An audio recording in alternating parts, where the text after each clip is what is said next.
এবার ঈদে এভাবে আওয়ামী লীগের লোকজন বা অন্য দলের রাজনীতি করে তাদের সঙ্গে কি আপনার এই শুভেচ্ছা বিনিময়টি হয়েছে কিনা? অনেকে দেখি ফেসবুকে কিছু লোক লেখালেখি করে যে আমার কারণে নাকি অনেক লোক ঈদ করতে পারে নাই, অনেকে জেলখানায়।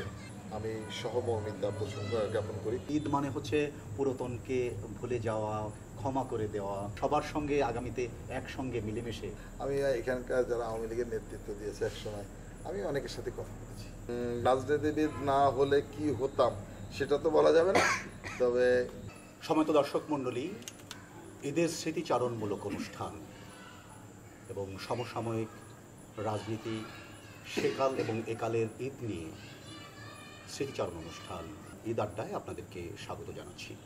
দর্শক মণ্ডলী, আমাদের আজকের অতিথি বাংলাদেশ জাতীয়তাবাদী স্বেচ্ছাসেবক দলের কেন্দ্রীয় কমিটির বিপ্লবী সভাপতি জনাব এস.এন. জলিল।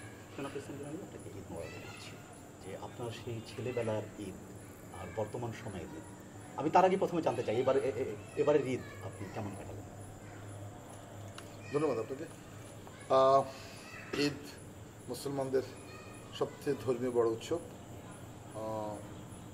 বিগত 17 বছর আমি আসলে আমার জন্মস্থান, আমার বাবার বাড়ি, এখানে যেভাবে ছোটোবেলায় আমি 1984 সালে এসএসসি পাস করে জিডি স্কুল থেকে আমি ঢাকায় গিয়েছি, তার আগ পর্যন্ত যেভাবে ঈদ করতাম, যেভাবে সবাইকে নিয়ে মন খুলে স্বাধীনভাবে ঈদ করতাম, ভাই বোন আত্মীয় স্বজনকে নিয়ে, গত 17 বছর একটি ফেসিবাদের কারণে এটা হয় নাই।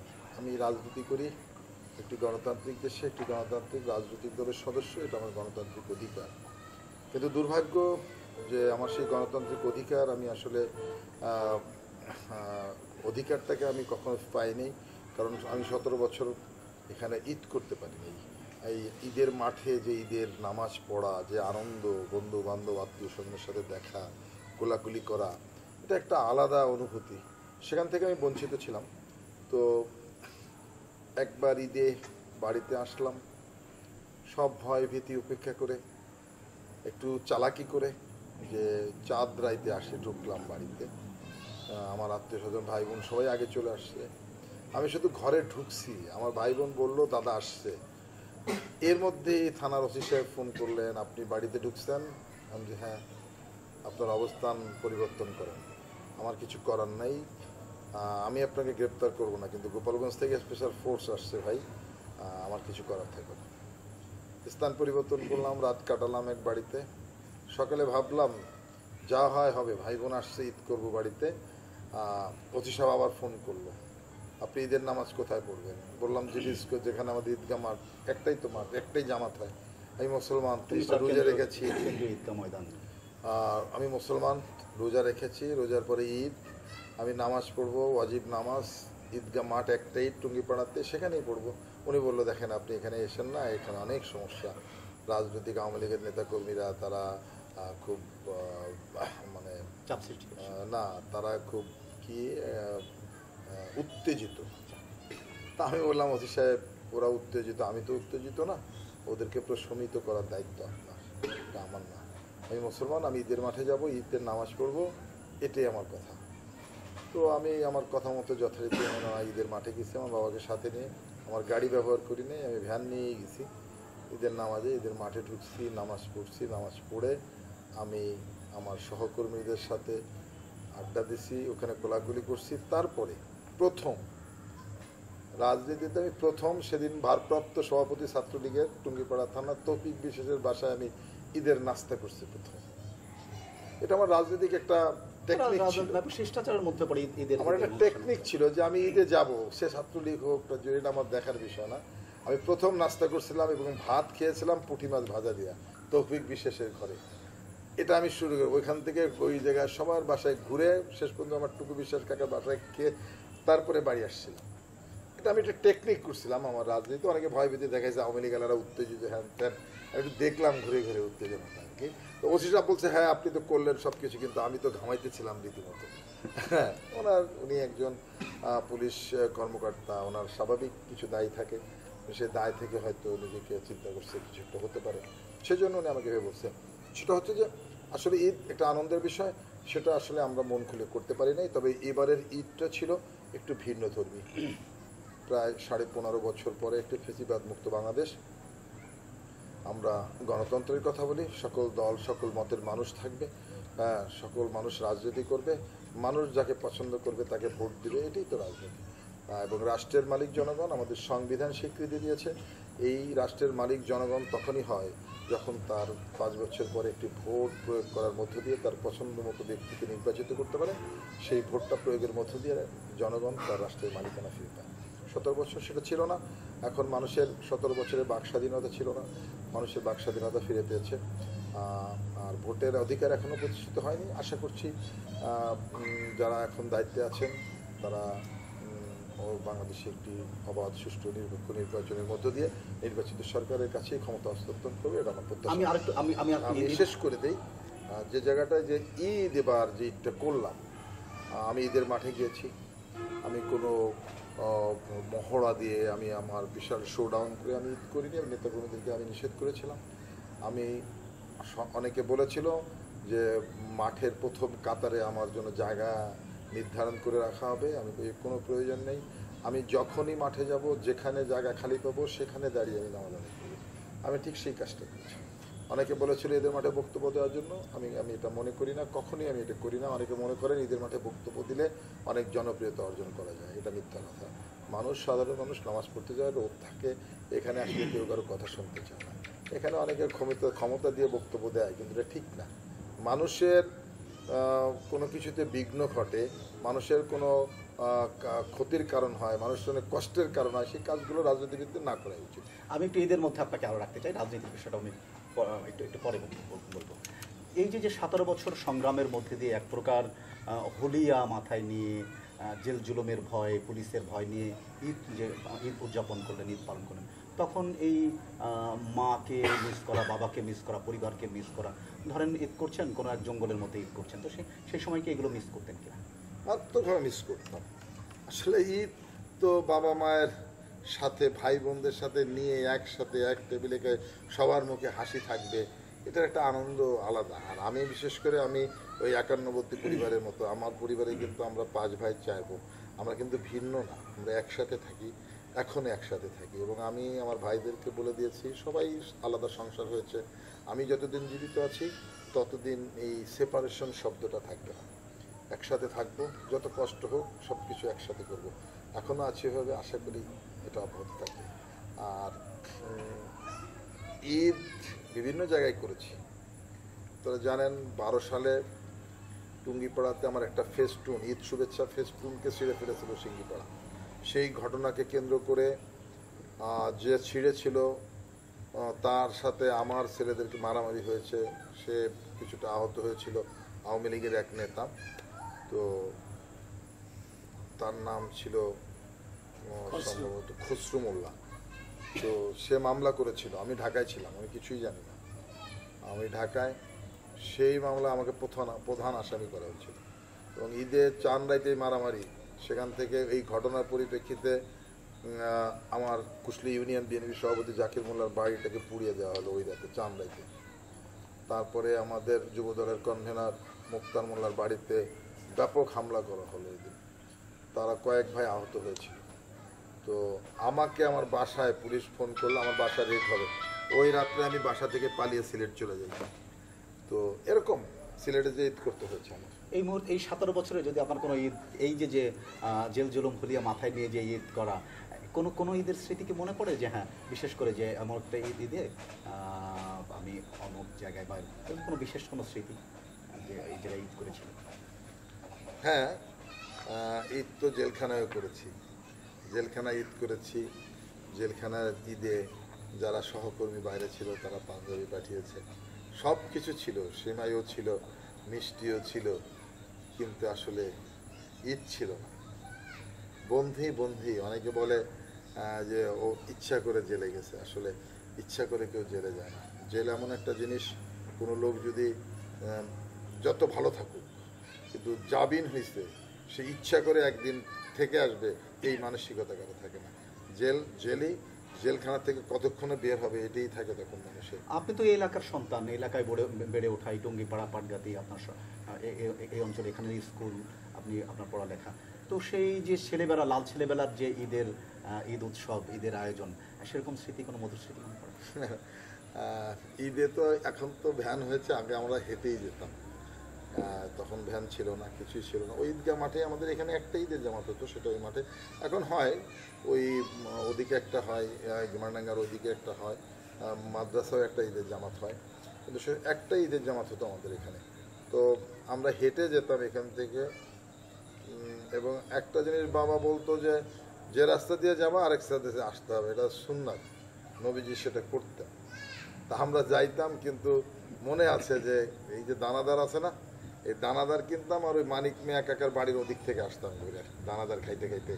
হ্যাঁ, এটা একটা মজা যে এরকম অনেক ঈদ এরকম হয়েছে। বিশেষ করে গেমাডাঙ্গার এই মাঠটা তো অনেক পুরানা, এই ঈদগাহ মাঠটা। এই মাঠে নামাজ পড়া একসাথে বিশাল। ছোটবেলায় দেখছি একবার, সব থেকে মজার ব্যাপার, নামাজ পড়তে দাঁড়িয়েছি, কিন্তু মানুষ সিজদা দিলে কেমন দেখায়, আমি নামাজ ছেড়ে দিয়ে সিজদা দেখতেছি।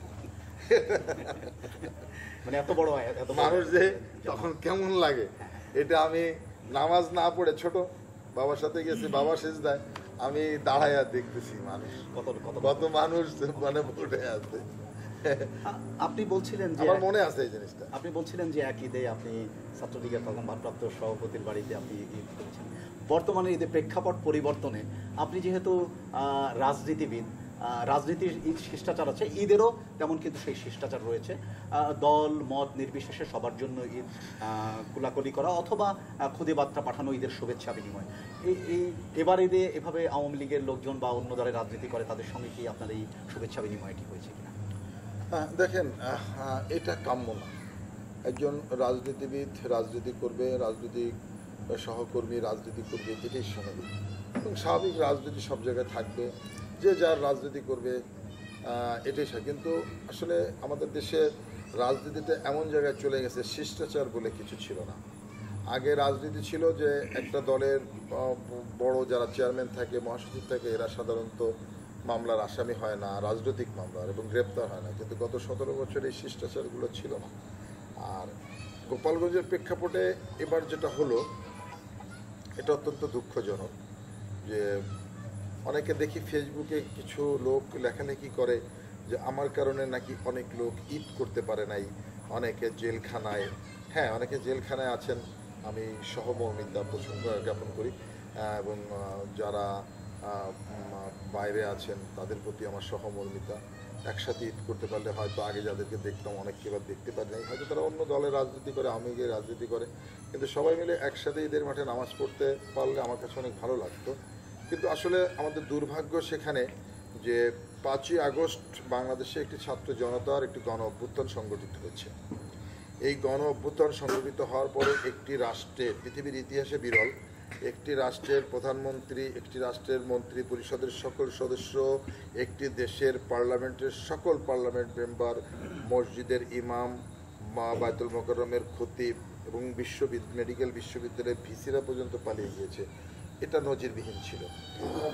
আর সবথেকে বড় তো আমি গোপালগঞ্জের ব্যাপারে যেটা বলবো, যারা যে ভাইয়েরা ফেসবুকে লেখেন আমার কারণে, আসলে আপনারা যদি স্মরণ করেন এবং স্মরণ রাখেন, বাংলাদেশ থেকে গোপালগঞ্জ জেলাটা কোনো বিচ্ছিন্ন কিছু না, বিচ্ছিন্ন কোনো দ্বীপ না। এটা বাংলাদেশের 64টা জেলারই একটা জেলা। এই জেলাকে কেউ যদি নিজেদের মনে করে এখানে হঠকারী সিদ্ধান্ত নেন, সে দায় আপনাদের। আমি দেখেছি 5ই আগস্টের পরে যখন বাংলাদেশের প্রধানমন্ত্রী বাংলাদেশ থেকে পালিয়ে গিয়ে ভারতে আশ্রয় নিলেন, এখানকার কিছু দুষ্কৃতিকারী, আমি তাদেরকে নেতা বলবো না, আমি তাদেরকে বলবো এক ধরনের দুষ্কৃতিকারী, তারা কিছু হঠকারী সিদ্ধান্ত নিয়েছিল। মিথ্যা, বানোয়াট, বিভ্রান্তিকর তথ্য ছড়িয়ে দিয়ে সাধারণ মানুষকে জিম্মি করে এবং সাধারণ মানুষের আবেগে জায়গায় আঘাত করে তারা মানুষকে বিপথে এবং বিপদগামী করার চেষ্টা করেছিল। আপনারা দেশীয় অস্ত্র শস্ত্রে সজ্জিত হয়ে এখানে নানাভাবে মহড়া প্রদর্শন করা হয়েছিল। সেটা রাষ্ট্রের জন্য হুমকি ছিল, রাষ্ট্র তার ব্যবস্থা গ্রহণ করেছে। আপনারা দেখেছেন যখন সেনাবাহিনী এই রাষ্ট্রের অত্যন্ত একটা শক্তিশালী স্তম্ভ, সেই সেনাবাহিনীর উপরে কিভাবে গোপালগঞ্জে হামলা করা হয়েছে, তাদের গাড়ি জ্বালিয়ে দেওয়া হয়েছে, কয়েকজন সদস্য আহত হয়েছে। এটাই সূত্রপাত। আজকে যদি এই ঘটনাটা না ঘটতো, পরবর্তীতে 13ই সেপ্টেম্বর বাবা মায়ের কবর জিয়ারত করতে আসছি, এবং আমার উপর হামলা, আমার একজন সহকর্মীকে মেরে ফেলা, এই ঘটনা যদি না ঘটতো এই গোপালগঞ্জে কোনো মামলা হতো না। আজকে অনেকে বলেন যে ওই মামলা কেন, দিদার নিহত না, দিদার মার্ডার মামলা হতো না, তাহলে তো এখানে কেউ গ্রেপ্তার হতো না, ওই মামলায় কেউ ঢুকতো না। আজকে সেনাবাহিনীর গাড়ি না পড়ালে তো এখানে কোনো মামলা হতো না। এবং ওই ঘটনার পরে টুঙ্গিপাড়াতে 2টো মামলা হয়েছে, এই মামলাও তো হতো না। এই মামলার প্রেক্ষাপটটা তৈরি করে দিল কে? আওয়ামী লীগ। এবং তার কিছু হঠকারী সিদ্ধান্ত দিল আওয়ামী লীগের কিছু দুষ্কৃতিকারী, এবং সেই সিদ্ধান্তের কারণে আজকে টুঙ্গিপাড়ার মানুষ, কয়েকদিন আগে টুঙ্গিপাড়াতে একটা পুলিশের গাড়ি ভাঙচুর করে, সেখানে কয়জন, 20 জন 50 জন গাড়ি ভাঙচুর করেছে, কিন্তু 1000 মানুষ ঘরে ঘুমাতে পারে না, সাধারণ মানুষ। এটা হচ্ছে দুর্ভাগ্য যে হয়তো 50 জন 100 জন 200 জন করেছে, কিন্তু হাজার হাজার মানুষ ঘরে থাকতে পারে নাই। এ দায় আওয়ামী লীগের, এ দায় আওয়ামী লীগের অদূরদর্শী নেতৃত্বের, এই গোপালগঞ্জের তাদের এই হঠকারী সিদ্ধান্তের কারণে এখানে এ ধরনের পরিস্থিতির সৃষ্টি হয়েছে। এ না হলে এখানে কিছু হতো না। বিগত দিনে বিএনপি অনেকবার ক্ষমতায় ছিল, এই টুঙ্গিপাড়ার গোপালগঞ্জের মানুষ, আমি তখন স্টুডেন্ট পলিটিক্স করতাম, যারাই আমাদের কাছে গিয়েছে কখনো মনে করি নাই ও আওয়ামী লীগ করে, মনে করেছি এলাকার ছেলে এসেছে, এলাকার লোক এসেছে, ওদের উপকারটা করে দিতে পারলেই নিজেকে ধন্য মনে করতাম, সেটাই করেছি। আপনার দল বাংলাদেশ জাতীয়তাবাদী দল একটি নির্বাচনমুখী, একটি গণতন্ত্রে বিশ্বাস করে একটি দল। তারা নির্বাচনে বিশ্বাসী একটি দল, তারা নির্বাচনমুখী দল।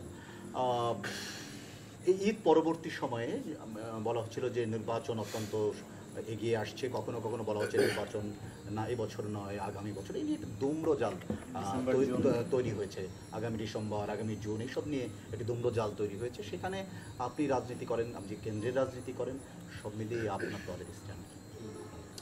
হ্যাঁ দেখেন, অনেকে সংস্কারের কথা বলছে, আর বলছে যে বিএনপি সংস্কার চায় না, বিএনপি নির্বাচন চায়। সংস্কার একটা চলমান প্রক্রিয়া, যতদিন এই রাষ্ট্র থাকবে, যতদিন এই দেশ থাকবে, সংস্কারও অব্যাহত থাকবে। আপনি দেখেন একসময় জিয়াউর রহমানের 19 দফা ছিল, সেই 19 দফা থেকে খালেদা জিয়া 21 দফায় নিয়ে এসেছিল। পরবর্তীতে তারেক রহমান 23 সালে 27 দফা করেছিল, এবং এই 27 দফার সাথে বাংলাদেশের মানে অপর গণতান্ত্রিক রাজনৈতিক দলের সাথে মত বিনিময় করার মধ্য দিয়ে সেটাকে 31 দফা রাষ্ট্র মেরামতের যে প্রস্তাবনাও দিয়েছেন, এটা তো চলমান। এবং আপনি দেখবেন 20 বছর পরে যে সংস্কার প্রস্তাবগুলো আসছে, 20 বছর পরে আবার অন্য সংস্কারের প্রয়োজন হবে। সেজন্য কি এই সরকার বসে থাকবে, আবার কি আসবে সেই সংস্কারের জন্য? সংস্কার চলবে। আর বিএনপি তো 23 সালে এই সংস্কার প্রস্তাব দিয়েছে, বিএনপি তো এই 5ই আগস্টের এই আন্দোলনের পরে এইটা দেয় নাই। বিএনপি নির্বাচনমুখী রাজনৈতিক দল, জনগণের ভোটে বিশ্বাস করে বিএনপি। সেজন্য বিএনপি বারবার বলে প্রয়োজনীয় সংস্কার শেষ করে নির্বাচন দেন, নির্বাচিত সরকারের কাছে ক্ষমতা হস্তান্তর করেন, তাহলে দেশ সেফ হবে, দেশের মানুষ বেঁচে যাবে। বিএনপি সেই কথাটা বারবার করছে, কারণ 17 বছর বিএনপি যে বিষয়টা নিয়ে আন্দোলন করছে সেটা হচ্ছে মানুষের ভোটের অধিকার। মানুষের ভোটের অধিকার 17 বছরে হরণ করা হয়েছে, মানুষ যে রাষ্ট্রের মালিকানা, সেই মালিকানা থেকে বঞ্চিত হয়েছে। বিএনপি এই ভোটের অধিকার প্রতিষ্ঠার জন্য লড়াই করেছে, সংগ্রাম করেছে। বিএনপির ভারপ্রাপ্ত চেয়ারম্যান, আমাদের সাংগঠনিক অভিভাবক জনাব তারেক রহমান বারবার বলেছে বিএনপি ক্ষমতায় যাওয়ার জন্য লড়াই সংগ্রাম করছে না, বিএনপি লড়াই সংগ্রাম করছে বাংলাদেশের মানুষের ভোটের অধিকার প্রতিষ্ঠার জন্য, বাংলাদেশের মানুষের বাক স্বাধীনতা ফিরে আনার জন্য, এবং বাংলাদেশের হারানো গণতন্ত্র পুনরুদ্ধারের জন্য। আমরা এই কাজগুলো করছিলাম, কিন্তু আমাদের অভিষ্ট লক্ষ্যে আমরা এখনো পৌঁছতে পারিনি। বাংলাদেশের মানুষের যে ভোটের অধিকার সেটা এখনো প্রতিষ্ঠিত হয় নাই। আমি বিশ্বাস করি তারেক রহমান এবং অপর গণতান্ত্রিক রাজনৈতিক দলগুলো যে সংস্কার প্রস্তাব 31 দফা পেশ করেছে, প্রণয়ন করেছে, এটা যদি বাংলাদেশে বাস্তবায়িত হয়, আমি বিশ্বাস করি আগামীর বাংলাদেশ হবে একটি বৈষম্যহীন গণতান্ত্রিক বাংলাদেশ। আগামীর বাংলাদেশ হবে তারেক রহমানের নেতৃত্বে একটি দুর্নীতিমুক্ত, সন্ত্রাস চাঁদাবাজ মুক্ত বাংলাদেশ। এটাই আমার প্রত্যাশা। দেখুন, 5ই আগস্ট বা জুলাই অভ্যুত্থান, এই অভ্যুত্থানের এক অন্যতম সেনানায়ক, একজন অন্যতম সমন্বয়ক, তিনি বলেছেন যে বর্তমান যিনি উপদেষ্টা রয়েছেন, রাষ্ট্রনায়ক রয়েছেন, তিনি আগামী 5 বছর তাকে তিনি ক্ষমতায় অধিষ্ঠিত দেখতে চান। বিষয়টি আপনি কীভাবে দেখেন? একটু মনে হয় ও বলেছে যে আমি তাকে প্রধানমন্ত্রী হিসেবে দেখতে চাই।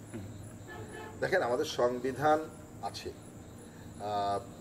অনেকে সংবিধানকে তোয়াক্কা করছেন না, কিন্তু একটা রাষ্ট্রের সংবিধানটা যতক্ষণ বিলুপ্তি না হয়, আর সংবিধান ওরা বাতিল করতে চায়, কিভাবে বাতিল করবেন? সংবিধান বাতিল করতে হলে তো একটা সংসদ দরকার, সেই সংসদের প্রতিনিধির মাধ্যমেই তো করবেন। সেই সংসদ তো এখন বিদ্যমান নাই। অতএব আপনি এই অযথা কথা বলে লাভ কি? এটা একটা প্যাচ লাগানো কথা, এছাড়া কিছু না। আর উনি থাকবেন, ভালো কথা। আমাদের তো সংবিধানে আছে যে নির্বাচিত সরকার ক্ষমতা চালাবে। তো উনাকে যদি উনি ক্ষমতা ছেড়ে প্রধান উপদেষ্টা পদ থেকে ছেড়ে উনি নির্বাচন করবে, উনি যে ব্যানারেই নির্বাচন করুক, ওনার সেই দল যদি বাংলাদেশের সংখ্যাগরিষ্ঠতা, জনগণের ভোটে নির্বাচিত হয়ে সংখ্যাগরিষ্ঠতা অর্জন করে, উনি প্রধানমন্ত্রী হবেন, যতবার খুশি ততবার হবেন। এটা নিয়ে তো আমাদের কোনো ইয়ে নাই। আমরা চাই ভোট। মানুষ, এই রাষ্ট্রের মালিক জনগণ, জনগণ ভোট দেবে, যাকে খুশি তাকে দেবে, পছন্দ মতো ব্যক্তিকে সে ভোট দেবে, যাকে খুশি তাকে দেবে। সেই ভোটের মধ্য দিয়ে যে দলই সংখ্যাগরিষ্ঠতা নিয়ে ক্ষমতা আসবে তারাই দেশ চালাবে। সেখানে ইউনূস সাহেব আসুক, যে এটা আমাদের কোনো ইয়ে নেই। বিএনপিকে যদি মানুষ ভোট দেয়, বিএনপি ক্ষমতায় চালাবে। দেখুন, 17 বছর আপনারা ভোটের রাজনীতির কথা বলছেন, যে জনগণের ভোট জনগণকে ফিরিয়ে দিতে হবে। সেটির যদি ব্যত্যয় হয়, সেটি যদি একটি দীর্ঘমেয়াদী একটি প্রসেস কার্যক্রম যদি চলমান থাকে, সেক্ষেত্রে কি আপনারা আবারও মাঠে ভোটের দাবির কথা বলবেন? অবশ্যই, অবশ্যই। বিএনপি সবসময় জনগণের পক্ষে কথা বলে, জনগণের পাশে থাকে এবং বাংলাদেশের মানুষ মুখিয়ে আছে ভোট দেওয়ার জন্য। আমি গত 3 মাস আমি বাংলাদেশের 52টা জেলা সফর করেছি আমার ভারপ্রাপ্ত চেয়ারম্যানের নির্দেশে। উনি আমাকে বলেছিল, তুমি কৃষকের কাছে যাবা, তুমি 4 দোকানদারের সাথে কথা বলবা, যারা 4 দোকানে বসে চা খায় তাদের সাথে, সাধারণ মানুষের সাথে, অর্থাৎ তৃণমূল মানুষের সাথে, প্রান্তিক জনগোষ্ঠীর সাথে আমাকে কথা বলার জন্য পাঠিয়েছিল।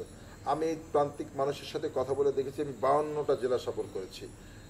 সব মানুষ, কেউ ওই বৈষম্যবিরোধী ছাত্র আন্দোলন কি, ওই ছাত্রদের দলকে, এগুলো কিছু বুঝে না।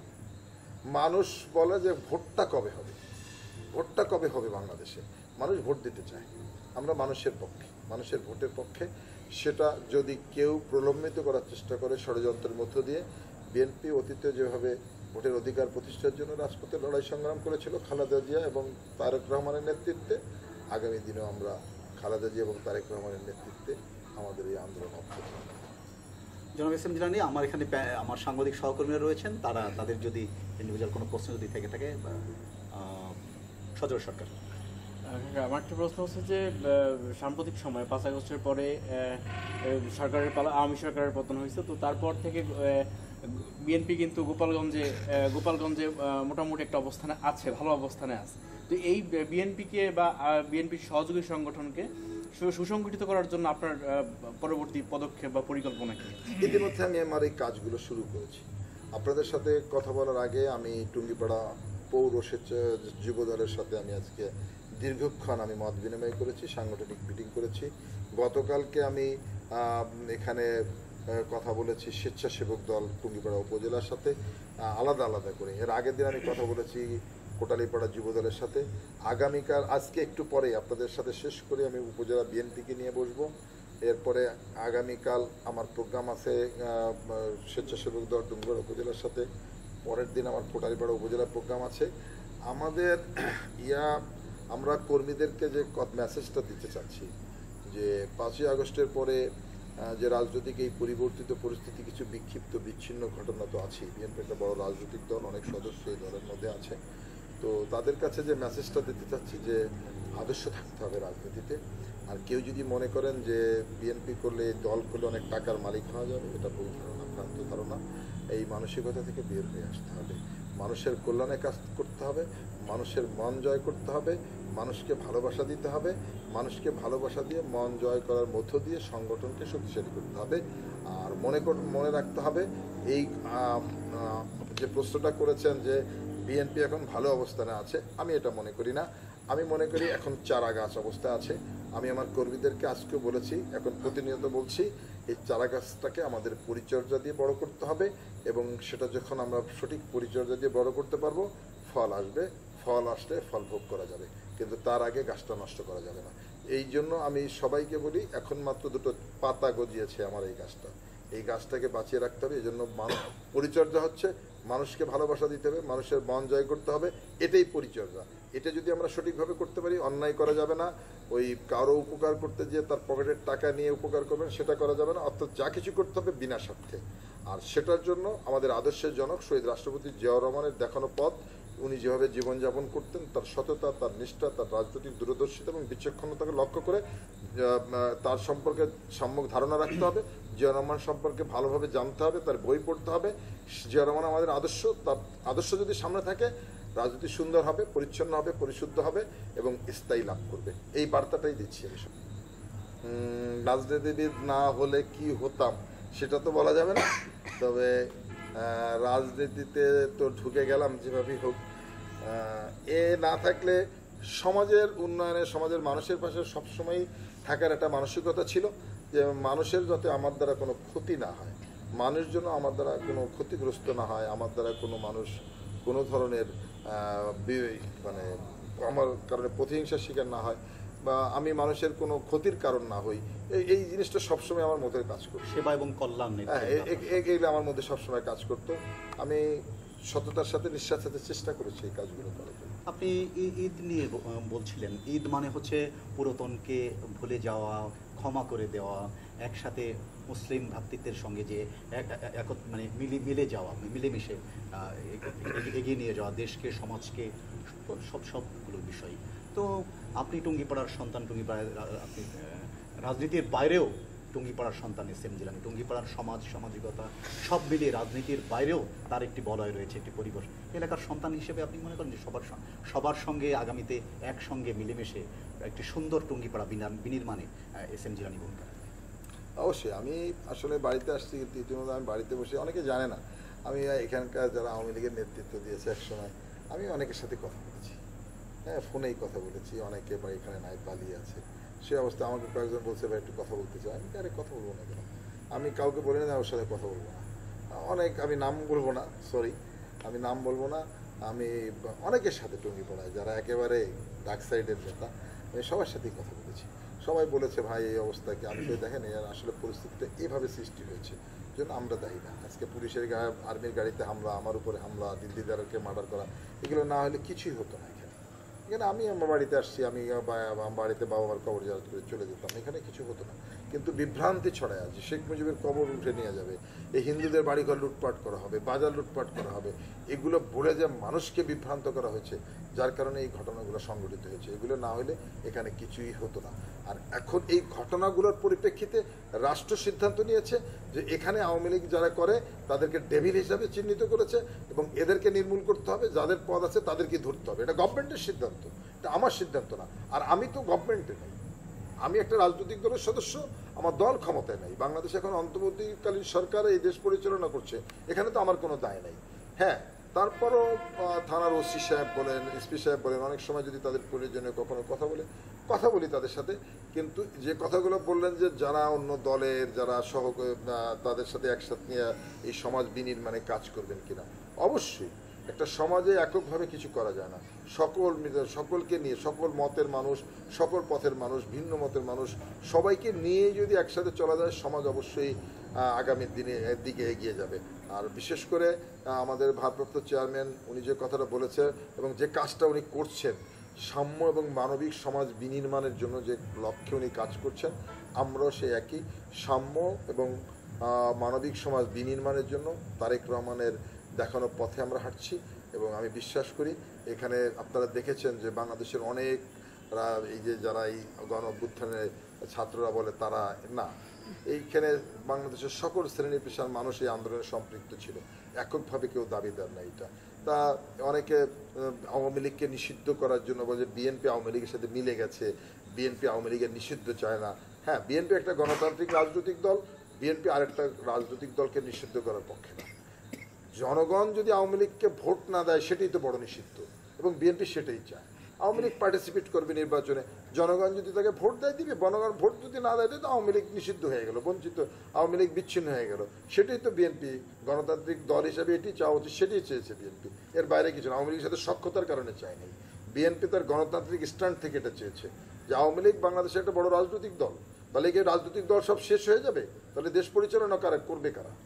এক শ্রেণীর মানুষ আছে যারা মেম্বার হওয়ার যোগ্যতা নাই, কিন্তু তারাই কাজগুলো করছে যে আওয়ামী লীগ থাকবে না, বিএনপিও একই রকম, বিএনপিও শেষ হয়ে যাক।